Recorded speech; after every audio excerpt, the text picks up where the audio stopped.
Hello to all my friends out there. So this is Ruth Stone and I live in Southern California, and I started selling items on eBay, and this is how I find the inventory for my eBay. When I first started, I bought bulk items, and what happened was I got stuck with a lot of hideous stuff. I still have it. And so what I started doing was hand picking the stuff. I don't buy bulk. I don't like to. Every time I do, I regret it and I hate the stuff. I like to buy my stuff item by item, by item. And so what I try to do is I try to find, ideal would be about $25 and sell that item for $100. Which would make a whole lot more sense than $10 items that cost me a certain amount, and then I have to pay shipping on top of that. Okay, I want to make mention about one of the things I sell is art. All kinds, and I've sold quite a bit. So what I try to find is try to find works of art that are signed pieces that have been created by some kind of an artist. I could easily sell this. Sometimes I hang on to it for a while and then I sell it. This is Harry by Edward Kindness in 1968. This is old. So this is the kind of stuff I look for, and they're saying that eventually it's going to be very, very hard to find signed art. Okay, the other thing I find, if I can, and this is really, really nice actually, this is a numbered lithograph. My ex-husband was a lithographer, and usually a private individual would you know, have so many of these printed, and it's not cheap to print these. This one is called Alien 274 of 500.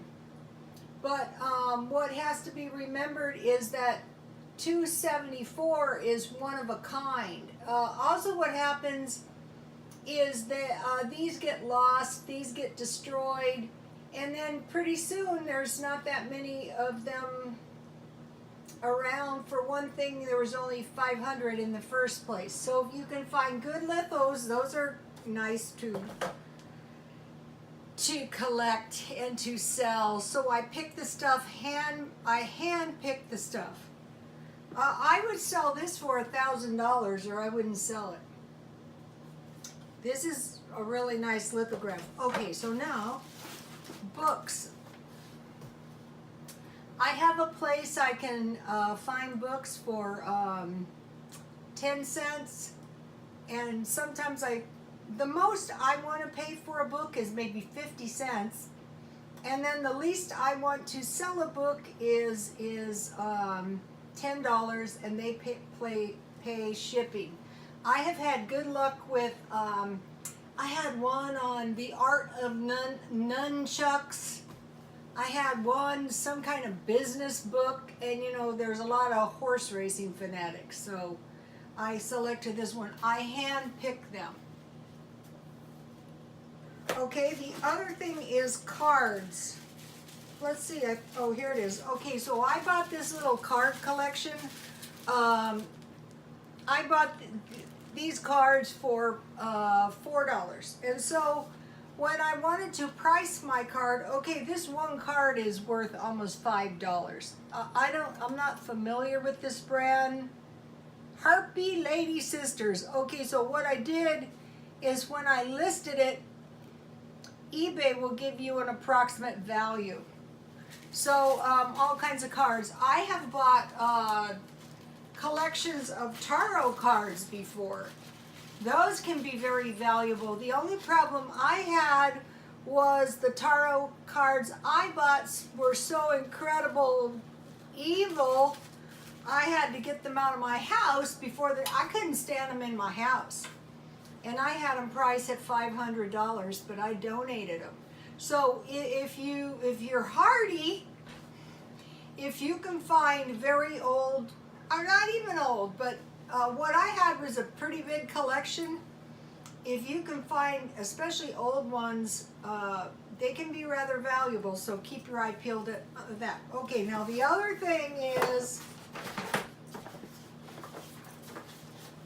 baseball cards. Oops.